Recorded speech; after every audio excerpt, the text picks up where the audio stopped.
گزشتہ 20 دنوں سے بنگلہ دیش کی اندرونی صورتحال عالمی میڈیا کی توجہ کا مرکز بنی رہی ہے۔ پاکستان میں چونکہ ہمارا میڈیا اپنی سرکس سے ہی فرصت نہیں پاتا اور پنڈی اور اڈیالہ کے بیچ شٹل کاک بنا رہتا ہے، اس واسطے عام پاکستانی بنگلہ دیش کی صورتحال سے مکمل لا علم رہے ہیں۔ بنگلہ دیش میں راج نظام کو شدید دھچکا لگا ہے۔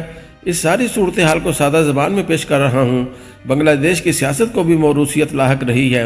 شیخ مجیب کے بعد ان کی بیٹی شیخ حسینہ واجد اپنی مخالف بنگلہ دیش نیشنل پارٹی اور خالدہ ضیاء کے مد مقابل رہی ہے اور عنان اقتدار پر مسلسل فائز چلی آ رہی تھیں۔ خالدہ ضیاء کی آخری حکومت سن 2007 میں فوجی جرنیل نے مارشل لا نافذ کر کے ختم کی۔ عبوری حکومت قائم ہوئی جس نے 2 سال بعد انتخابات کرائے۔ انتخابات میں عوامی لیگ کی حسینہ واجد جیت گئیں اور خالدہ ضیاء کو کرپشن کیسز کا سامنا کرنا پڑا۔ ان کو کرپشن چارجز پر عدالتوں سے 17 سال کی سزا ہوئی۔ خالدہ ضیاء کو سن 2019 میں طبی بنیادوں پر 6 ماہ کے لیے جیل سے باہر اپنے گھر پر سزا کاٹنے کی سہولت دی گئی اور تب سے اب تک وہ 6 ماہ کا پیریڈ 6 بار دیا جا چکا ہے۔ خالدہ ضیاء اپنے گھر پر نظر بند ہیں۔ شیخ حسینہ واجد نے سن 2009 سے اقتدار سنبھالنے کے بعد آج تلک مسلسل اقتدار پایا ہے۔ بنگلہ دیش میں بھی فوج نے 3 بار 1975، 1982، 2007 مارشل لا نافذ کیا اور 3 بار سن 1980، 1996 اور 2011 میں منتخب حکومت کا تختہ الٹنے کی ناکام کوششیں کی جو پکڑی گئی، یعنی وہاں بھی فوج کا کردار اہم رہا ہے۔ حسینہ واجد نے بنگالی نظام کو معاشی بنیادوں پر قدرے مضبوط بنایا اور وہیں فوجی جرنیلوں کو بھی مراعات سے نوازا تاکہ اقتدار شاد باد رہ پائے۔ اس دوران سرکاری ملازمین کی تنخواہوں میں کافی اضافہ کیا۔ بنگلہ دیش میں سرکاری نوکری کی تنخواہ زیادہ ہوتی ہے، اس واسطے ان نوکریوں کی اپنی خاص اہمیت ہے، لیکن ان نوکریوں کا 1/3 حصہ کوٹا سسٹم کے تحت مخصوص حلقوں کو بیوروکریسی، فوجی خاندان، ریٹائرڈ افسران کے بچوں دے دی جاتی ہیں اور 1/3 حصہ ان خاندانوں کے واسطے رکھا گیا ہے جن کو بنگلہ دیش ریاست آزادی کی جنگ کا ہیرو مانتی ہے۔ باقی بچی آدھی نوکریوں پر سفارش اور رشوت کا بازار گرم ہو جاتا ہے۔ پچھلے چند سالوں سے عوام الناس میں ان نوکریوں کے بندر بانٹ کو لے کر غصہ پلتا رہا ہے۔ لوگوں کی اکثریت کا ماننا ہے کہ نوکریوں کا یہ نظام متعصبانہ ہے اور میرٹ کے سراسر خلاف ہے، لہٰذا یہ کوٹا سسٹم ختم کر کے اوپن میرٹ پر نوکریاں دی جائیں۔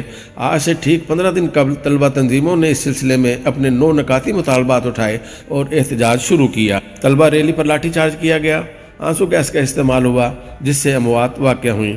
بنگلہ دیشی سپریم کورٹ نے امن و امان کی صورتحال کا سو موٹو نوٹس لیتے ہوئے حکومت کو ان نکات پر طلبہ کے ساتھ مذاکرات کرنے کا حکم دیا۔ حکومت نے حکم قبول کیا مگر دوسری جانب 1.5 ہوشیاری برتتے ہوئے پھر سے طلبہ پر کریک ڈاؤن کر دیا۔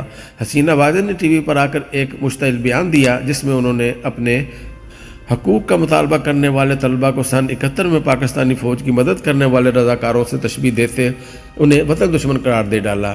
اس بیان سے آگ ملک کے طول و عرض میں پھیل گئی اور سارے ملک میں طلبہ سڑکوں پر نکل آئے۔ اس صورتحال سے نپٹنے کو ایک بار پھر فورسز نے طلبہ پر چڑھائی کی، اموات ہوئیں اور معاملات اس حد تک چلے گئے کہ سارے ملک میں کرفیو نافذ کر دیا گیا۔ موبائلز اور انٹرنیٹ سروسز جام کر دی گئیں۔ حسینہ واجد نے فورسز کی کمیٹی سے خطاب کرتے ایک بار پھر طلبہ کو دہشت گرد اور وطن دشمن قرار دیا اور فوج کو ان سے سختی سے نپٹنے کی ہدایات جاری کیں۔ حکومت کے وزیر قانون انیس الحق نے پریس کانفرنس کرتے ہوئے کہا، ابھی ہم تحمل دکھا رہے ہیں، ہماری برداشت کی بھی حد ہے۔ ملک گیر مظاہروں میں شدت بڑھتی اس حد تک پہنچی کہ 300 طلبہ جاں بحق ہوئے، ہزاروں زخمی ہوئے، سارے ملک کا نظام مفلوج ہو گیا۔ حسینہ واجد نے فوج کو پھر ہدایات جاری کی۔ اس سے قبل کہ فوج مداخلت کرتی، بنگلہ دیشی ریٹائرڈ فوجی افسران کی تنظیم نے پریس کانفرنس کرتے تمام حاضر سروس فوجیوں اور جنرلوں سمیت آرمی چیف سے کوئی ایکشن نہ لینے کا مطالبہ کرتے حکومت ٹیک اوور کرنے کا مطالبہ کر دیا۔ طلبہ کا ساتھ دینے کا اعلان کیا۔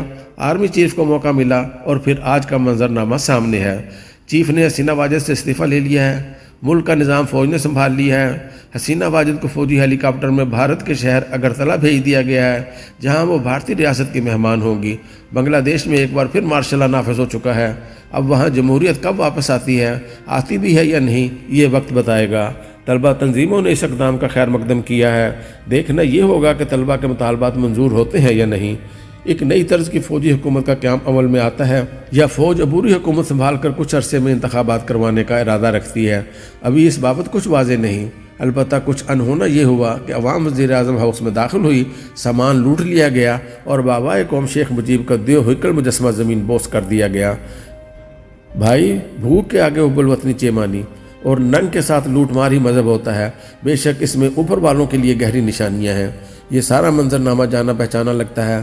پاکستان کی تاریخ بھی کم و بیش اسی طرح کے واقعات سے بھری ہے۔ یہاں بھی جو حالات بن رہے ہیں ان کے پیش نظر ایک ٹریگر کی ضرورت ہے اور پھر صورتحال کسی کے کنٹرول میں نہیں رہ پائے گی۔ انٹرنیشنل میڈیا کی رپورٹ کے مطابق بنگلہ دیش کے آرمی چیف نے وزیر اعظم حسینہ واجد کو مستعفی ہونے کے لیے 45 منٹ کی ڈیڈ لائن دی تھی۔ دلی میں بنگلہ دیشی ہائی کمیشن نے شیخ حسینہ واجد کے استعفے کی تصدیق کر دی۔ رپورٹ میں یہ بھی بتایا گیا ہے کہ بنگلہ دیش کی وزیر اعظم حسینہ واجد اور ان کی بہن کو سرکاری رہائش گاہ سے محفوظ مقام پر منتقل کر دیا گیا ہے۔ رپورٹ کے مطابق شیخ حسینہ واجد نے محفوظ مقام پر منتقلی سے قبل تقریر ریکارڈ کروانے کی کوشش بھی کی، لیکن انہیں تقریر ریکارڈ کروانے کا موقع نہیں دیا گیا۔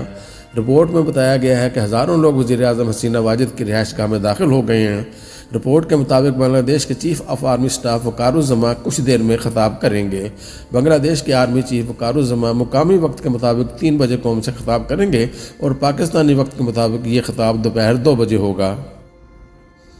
رپورٹ میں ایک بنگلہ دیشی فوجی اہلکار کا حوالہ دیتے ہوئے بتایا گیا ہے کہ آرمی چیف ملک کی موجودہ صورتحال پر کچھ اسٹیک ہولڈرز کے ساتھ بات چیت کر رہے ہیں۔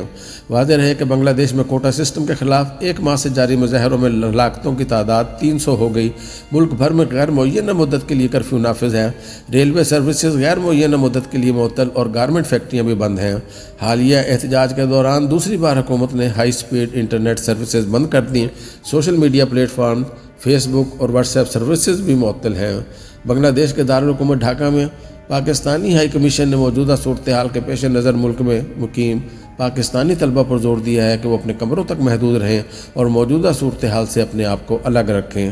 ڈھاکہ میں پاکستانی ہائی کمشنر سید احمد معروف کی جانب سے جاری بیان میں کہا گیا ہے، ہائی کمیشن بنگلہ دیش کی بدلتی صورتحال پر گہری نظر رکھا ہوا ہے۔ پاکستانی شہریوں کی حفاظت ہمارا اولین فرض ہے۔ اس کے لیے اپنے شہریوں اور خصوصاً طلباء و طالبات سے مسلسل رابطے میں ہیں۔ ہائی کمیشن کے حکام بنگلہ دیش کی اتھارٹیز سے بھی رابطہ رکھے ہوئے ہیں۔ بدلتی صورتحال سے طلباء و طالبات کو بھی مسلسل آگاہ کر رہے ہیں۔ خیال رہے، اتوار کو بنگلہ دیش میں حکومت مخالف مظاہروں کے دوران مظاہرین اور حکومت کے حامیوں کے درمیان جھڑپوں میں کم از کم 55 افراد ہلاک ہوئے۔ ہائی کمیشن کے حکام بنگلہ دیش کی اتھارٹیز سے بھی رابطہ رکھے ہوئے ہیں۔ بدلتی صورتحال سے طلباء طالبات کو بھی مسلسل آگاہ کر رہے ہیں۔